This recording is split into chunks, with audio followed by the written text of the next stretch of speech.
السلام عليكم ورحمة الله وبركاته. بسم الله الرحمن الرحيم. الحمد لله رب العالمين، والصلاة والسلام على سيدنا محمد وعلى آله وصحبه أجمعين. رب اشرح لي صدري ويسر لي أمري واحلل عقدة من لساني يفقه قولي. All praise and glory be to Allah. Salutations to His Messenger sallallahu alaihi wasallam. As we are with you, my dear brothers and sisters, every night with a different da'iyah from across the globe. And today's guest is a distinguished guest speaking to us all the way from London, the United Kingdom, Sheikh Fadel Soliman. Sheikh Fadel Soliman is the director and founder of Bridges Foundation, an international organization specialized in presenting Islam through cultural presentations with an aim of bridging people and training Muslim speakers and how to present Islam. He's also a member of the Supreme Council of Islamic Affairs of the Arab Republic of Egypt from 2013 to 2014. He's a member of the International Union of Muslim Scholars. He's a consultant of the International Union of Al-Azhar Scholars. He was the director of World Assembly Muslim Youth, WAMI, North and Central America's office from 2000 till 2004. A Muslim chaplain of the American University in Washington, D.C., 2000 until 2004. And he's also a public speaker who's traveled to many tens of countries and universities, engaged in debates, engaged in many fruitful discussions about Islam. I can keep talking about Dr. Fadel for a while, mashallah. I enjoy listening to his talks. He has a series in Arabic called A Memory and an Idea. And I think it's in its fourth season currently. Very interesting stories about his life. You can tell he's traveled a lot. You know, before I leave you with Dr. Fadel, I can see this saying impersonated in Dr. Fadel. My great-grandfather used to tell my father, so he used to tell his grandson in Arabic. He used to tell him, عيش بتشوف كثير، عيش كثير بتشوف كثير، لف بتشوف أكثر. يعني if you live long, you'll see lots, but if you go around a lot, you'll even see more. And I can see that Dr. Fadel has traveled a lot from the stories that I heard with him. Dr. Fadel, thank you for joining us today. Barakallah fikum. May Allah bless you. Jazakumullah khairan for inviting me. Dr. Fadel, recently you made a new translation of the glorious Qur'an. I believe it's called the Bridges translation in the 10 qira'at. There are already, as you were telling me, yes, this is it. And it's very big, mashallah. There are already 165 translations of the Quran, as you were telling me. And you spent 4 years on a new translation. What prompted you to do this? Okay. Alhamdulillah wa salatu wa salamu ala Rasulullah. All praises are due to Allah, the creator, the cherisher, and the sustainer of this universe. And may his peace and blessings be upon his noble prophet Muhammad and his descendants and his companions and his followers. Dear respected brother and dear respected followers of Prophet Muhammad in Australia. I'm a student of the Quran, and I've been focusing in the last 10 to 15 years of my life on Tadabbur al-Quran, pondering upon the Quran. And then I moved 7 years ago after the military coup in Egypt to the UK. And then I started to think, because the first thing happened to me that I met a convert who told me that she has been reading the Quran on daily basis for 30 years. I said, MashaAllah. Which translation? She said, no, I'm not reading from it. I'm reading the Arabic Quran. I said, wow, you know Arabic? I said, I don't know Arabic. I just learned how to put letters next to each other. I said, so you read it without understanding? She said, nah, I don't understand it. I said, good. Which translation then did you like most? She said, I swear I never read a translation. I don't have any clue what this book is about. I said, why are you reading it on daily basis then? She said, to bring barakah to my life. So the concept of barakah for many Muslims became the concept of good luck of non-Muslims. Barakah is not good luck. Barakah is blessing, and blessing from the Quran happens when you read it and understand it and you ponder upon it and you apply it in your life. That's first. Second, I've been like giving workshops in Egypt about Tadabbur al-Qur'an, Tarbiyya, Imaniyya, and so on. And then I found that many people, like for example, Imam Suhaib Webb, like Sister Sarah Joseph here in the UK, many people read the Quran and then they became Muslim. And then when I searched, I found that they didn't actually read the Quran. They just read the translation of the Quran and then they became Muslim.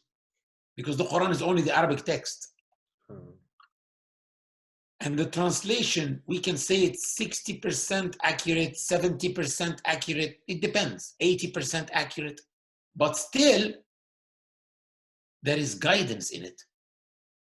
So still, pondering upon the Quran is possible from the translation. And being guided by the Quran is possible from the translation. So 6 years ago, I told the guys, let's start pondering upon the Quran using the translations. And I used a translation, an English translation. And we said, let's take Surah Nur. And I started applying the rules of Tadabbur, the Mafاتح التدبر, which I learned and I've been doing and I've been teaching on the English translation. And we found that it is possible, and we are doing Tadabbur from English language. Because Allah subhanahu wa ta'ala said that He sent down this Quran to be pondered upon. That's why He sent it. He told Prophet Muhammad sallallahu alaihi wasallam, "Kitabun anzalnahu ilayka mubarakun liyadabbaru ayatih." A blessed book that I have sent down to you so that they may ponder upon its ayat, its signs. Therefore, since Allah sent it to be pondered upon, and Allah knows that one day Arabic reading Muslims will be only 10 to 15% of the Muslims of the world, then therefore it can be pondered upon from translations. And we started, and it worked, but during, and I used some of the best translations that existed at that time. The translation of Dr. Muhammad Abdul Halim, the translation of Dr. Ahmed Zaki Hamad, the translation of the Clear Quran of Dr. Mustafa Khattab, amazing translations. And I found things that they did in the translation that I felt that if they could have just avoided this could have allowed a better level of pondering, of tadabbur. So I wanted to start a new project called Tadabbur Beyond Arabic. التدبر لمن لا يعرف العربية. Subhanallah. Pondering beyond Arabic. And because I found the things that could have been avoided, I decided to start my own translation.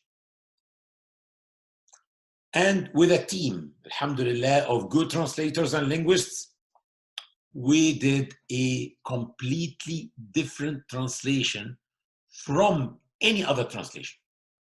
I am not saying that it's better. It's not better. It is different.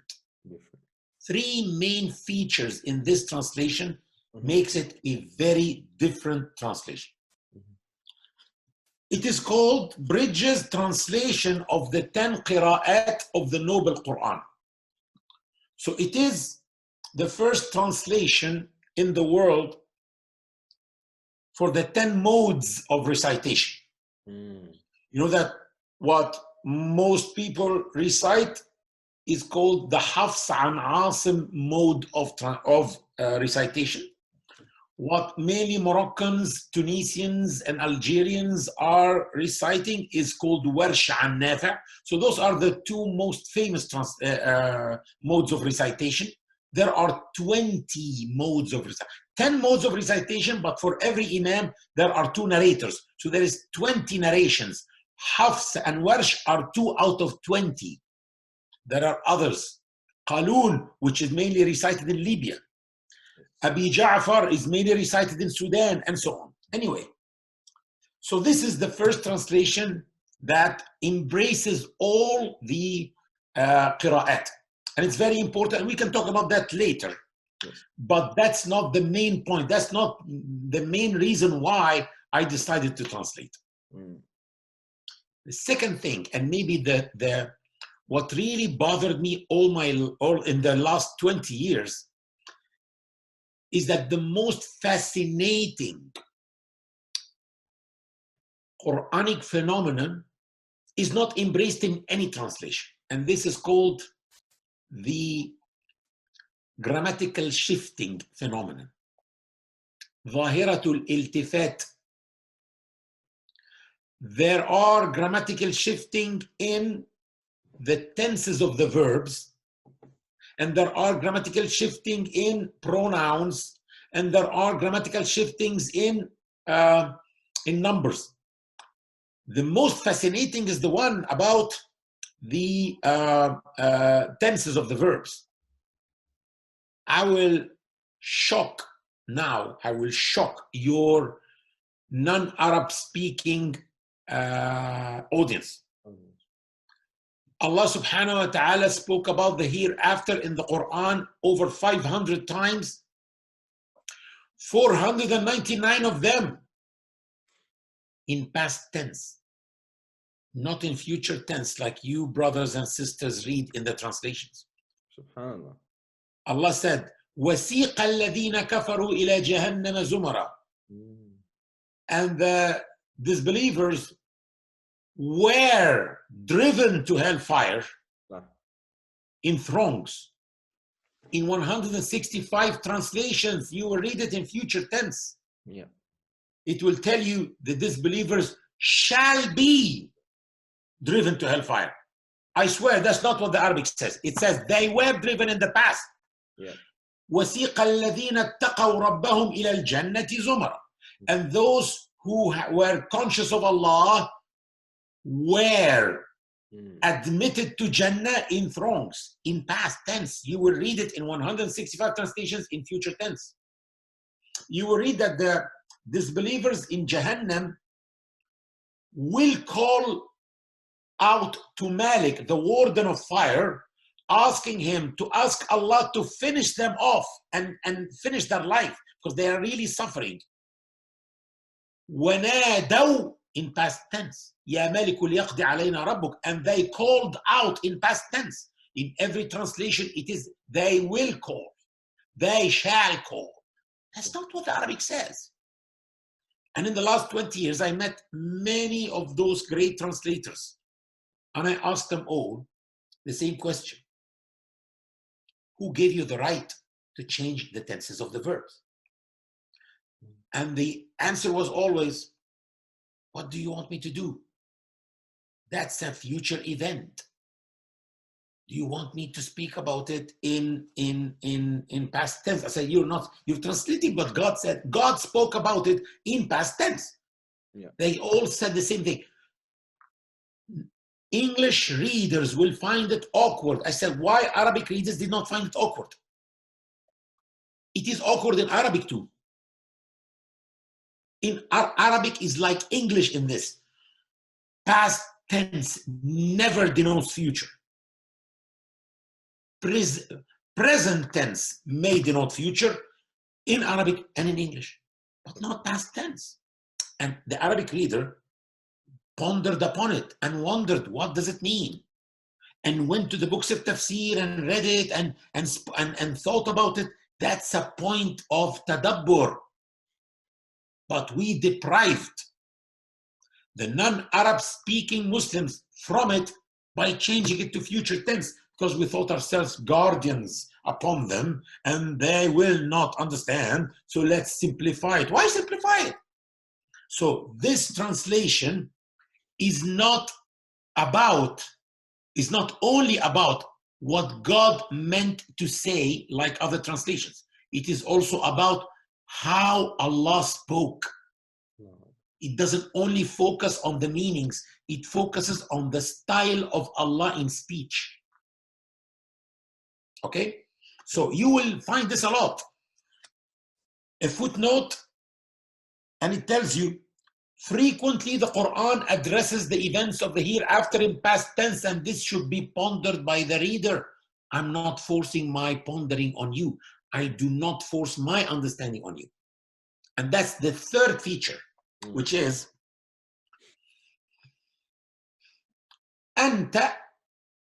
This pronoun anta in English is you. Antum in English is also you. Antum means you, but for more than two people. Antuma is you for two people. So in Arabic, there is this concept. There is a pronoun for a single you, a pronoun for a dual two, you, and a pronoun for more than two, for a group of people. But that's not in English. And because of that, when someone writes a text in English, he writes it in a way that makes the reader understand who is he really addressing, how many people is he addressing, one or two or more. Yeah. But the one who writes text in Arabic does not do that because he doesn't need it. The Arabic pronouns will explain.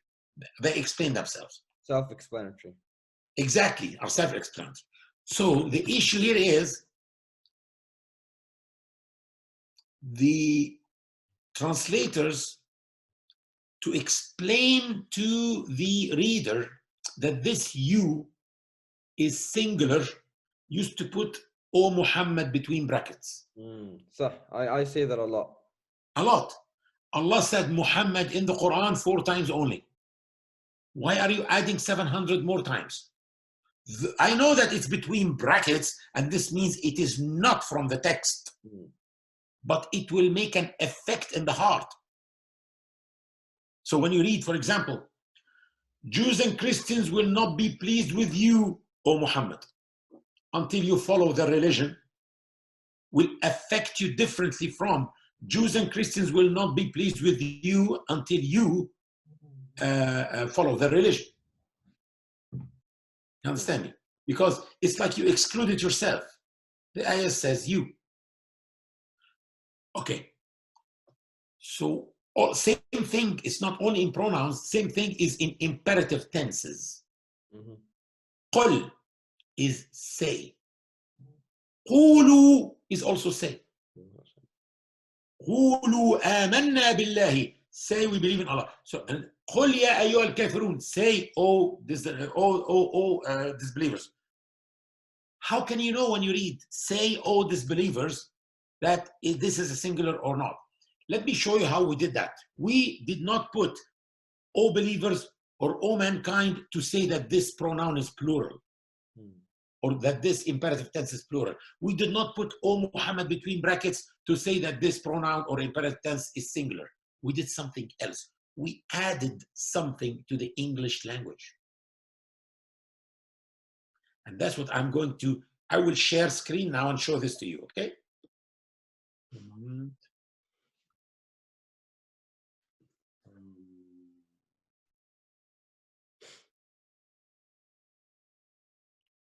Good. Let me share screen here. Share screen. One moment with me. Okay. Beautiful. Yeah, I got it. Let me close this panel. Okay. And do this. Okay.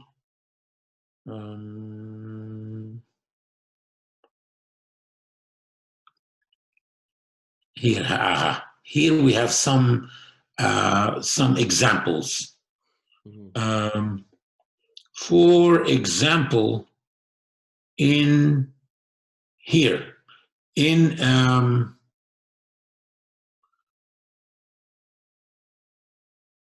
Bismillah, because this ayah is on top and it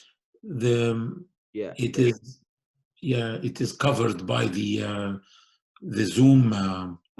One moment, let me check another one here.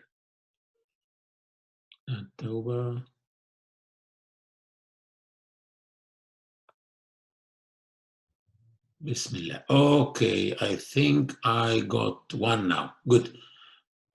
In ayah number 6, I think that's in Surah At-Tawbah. And if anyone of the polytheists asks you, do you see this? Yes, yes. Next to the you, you find SG, means this you is singular. Okay. Anyone else will put you between brackets or Muhammad for protection. And if any one of the polytheists asks you for protection, then grant him protection. I says you. It doesn't speak about problem. Look at this here. In ayah number 7, except for those whom you, and next to you there is PL, plural. This means plural. Anyone else will put between brackets, other translators, O mankind. Who told you that Allah, maybe Allah means only O believers? Or O believers. How can you know maybe Allah means O mankind? So why are translators pushing their own understanding on the reader? Why don't we just tell the reader what Allah said? Because that's what the Arabic Qur'an does. You can just read it and... Exactly. The Arabic Qur'an, it's clear in the Arabic Qur'an. If this you is plural, it will be antum. So it's clear. But in English, it's not clear. So we added a superscript next to every pronoun and next to every imperative tense to make it clear to you. Okay.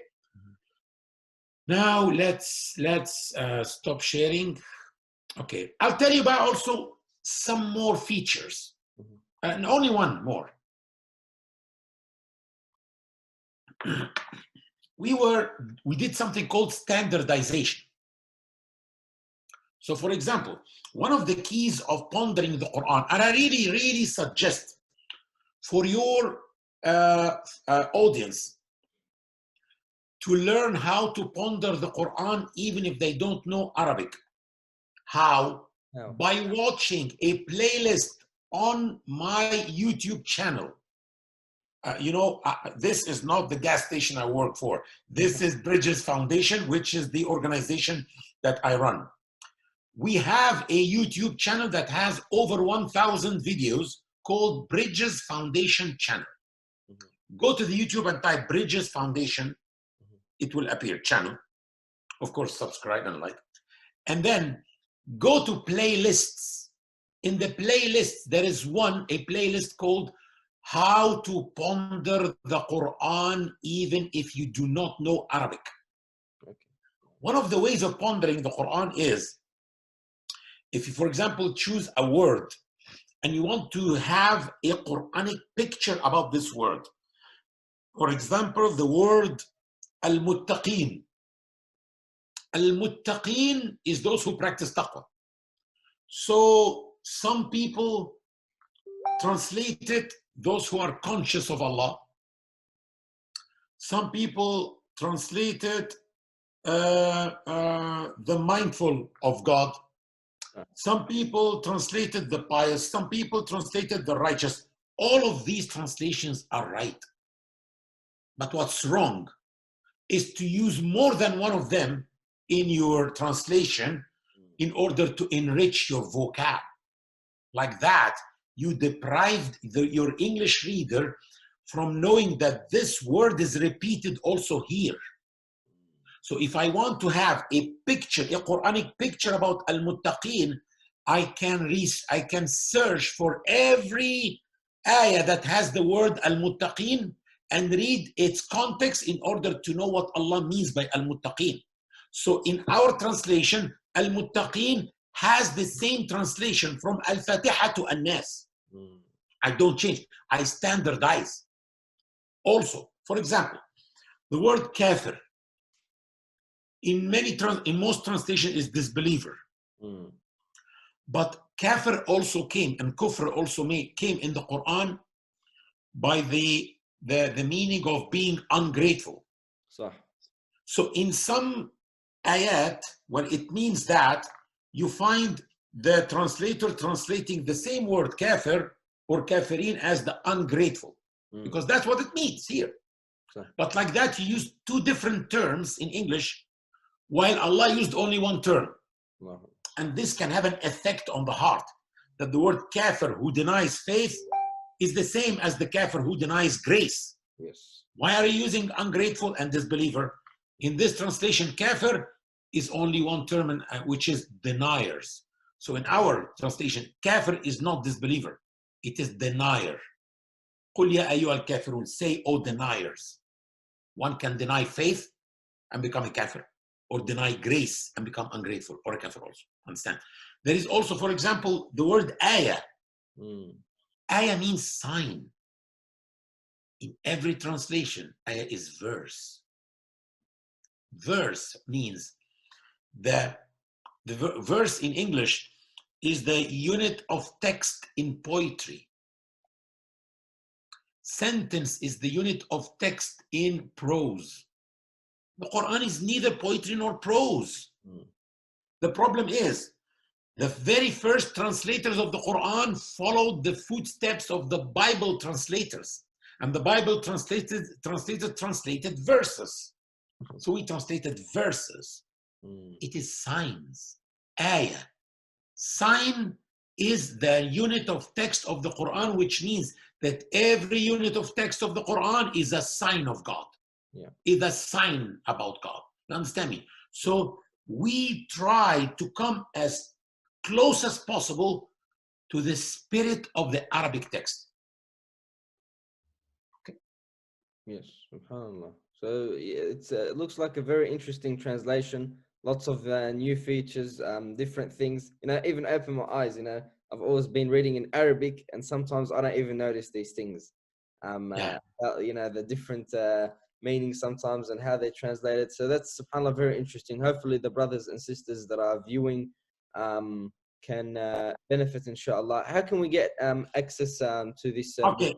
Well, on Amazon, it is sold on Amazon. On Amazon. But I'll tell you something. I have a problem with my publisher. I signed with an American publisher. I think it's overpriced. So if you think it is overpriced, the PDF is only for £3 on our website. Okay, www.bridges-foundation.org. Yeah. Go to the menu books, and in the books you will find Bridges new translation of the Quran, or translation of the 10 Qira'at of the Quran. I cannot give it for free because I signed with the publisher that I cannot give it for free, though I sent you one for free. Anyway, so they can buy it. It's very, very inexpensive. I can't say cheap, that's the Quran. Okay, we say inexpensive. It's very inexpensive and very nice and very updated. So and people now prefer ebooks actually. So yeah. But please, if those who take it or those who buy it, they have to watch how to ponder the Quran, even if you don't know Arabic. It's a one-day workshop, 4 hours workshop, but it can really change your life. Inshallah. And maybe one day, inshallah, we can host you in Australia to give us this workshop by the will of Allah subhanahu wa ta'ala. Jazakallah khair. And all the students of Quran, we actually have the Dawn Quranic Institute here with the logo behind us. We have hundreds of students in Australia, mainly learning tajweed. So I'm sure they'll also be interested in how it's translated to the different qira'at, because that's a whole new topic, as you said. And you know, sometimes the different qira'at, if a word is changed, the meaning is different. Exactly. And by the way, I have a video called about the qira'at. If you go to my to our channel, check for the word qira'at and put next to it my name, Fadel Soliman. Okay, you will get it quickly. It's a video, 45 minutes, in which I explain the concept of qira'at in English, and I give you examples of variations of the qira'at where it affected the meaning and how it enriches the meaning and no meanings contradict. It's amazing. Wow. The one who wants to see the ayah of the Quran moving, vivid, in high definition, he has to embrace the qira'at. He has to embrace, subhanallah. Inshallah, may Allah subhanahu wa ta'ala make us of all who learn to recite the Quran properly and ponder آمين. the Quran properly. Dr. Fadel, thank you very much for this amazing interview and for giving us your time. If you can Bless please end with a short dua, inshallah. Okay. اللهم اهدنا واهد بنا واجعلنا سببا وسبيلا لمن اهتدى، افتح بيننا وبين قومنا بالحق وأنت خير الفاتحين، افتح علينا بركات من السماء وأبعد عنا الحرام والربا، باعد بيننا وبين الحرام والربا كما بعدت بين المشرق والمغرب. اللهم اجعل القرآن الكريم ربيع قلوبنا ونور صدورنا وجلاء همومنا وغمومنا، وعلمنا منه ما نسينا وذكرنا منه ما ينفعنا، وصلي اللهم وسلم على سيدنا محمد وعلى آله وصحبه ومن تبعه. Jazakallah khairan, Dr. Fadel. Thank you for joining us today. Again, our dear audience, Jazakumullah khairan for joining us tonight. Inshallah, until another night, Assalamu alaikum wa rahmatullahi wa barakatuh. وعليكم السلام.